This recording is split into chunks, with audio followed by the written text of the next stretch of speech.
Let's go now live to Honolulu, Hawaii, where we have CNN's Mike Valerio, who is standing by with the latest. Mike, it's good to see you. Thanks for taking out the time. What can you tell us in terms of latest with the wildfires this morning?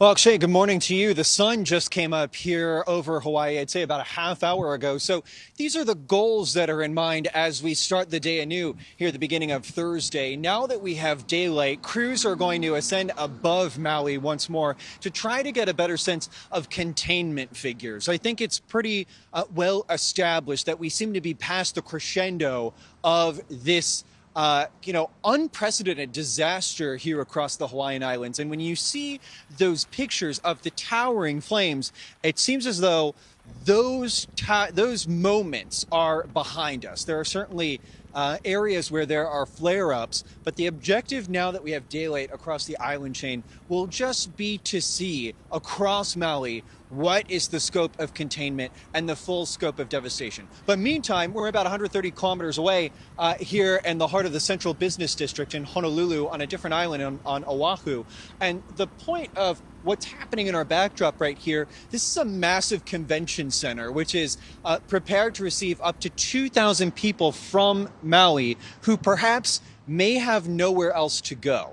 And now that evacuation efforts are starting to become this well-oiled machine after moments that were very frenzied when, these flames were still raging very much out of control, we are expecting more and more people here after this facility has only helped about 100 people. But I should add 100 people with a profound shared sense of gratitude because, we've been here for about the past 6.5 hours. And when you see people who are dropped off a couple meters behind us on and off from buses coming from the airport, they just step off the buses with expressions of, profound sorrow and exhaustion after they've managed to escape this incredible, unbelievable disaster zone and are unsure of what to do and are now in the care of the American Red Cross. So scenes that are certainly striking have already played out here in Honolulu, and now it's just another day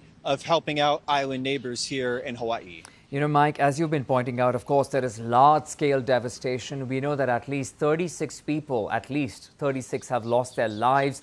And while, of course, there is an early assessment at the moment, but is there any talk at all about the extent of damage that we are talking about here?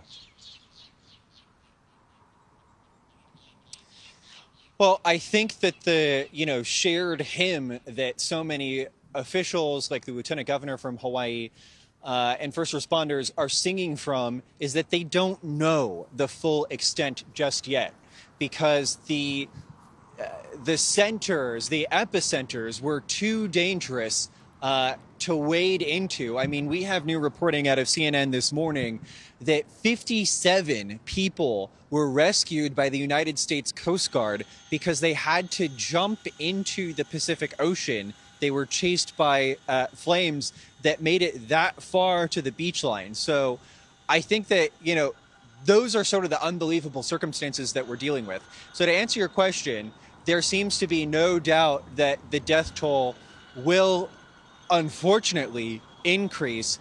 But in terms of the historical loss from, Lahaina, the capital of Royal Hawaii in the mid-19th century, people are just fearing the worst. I think that is the best way to put it at this hour.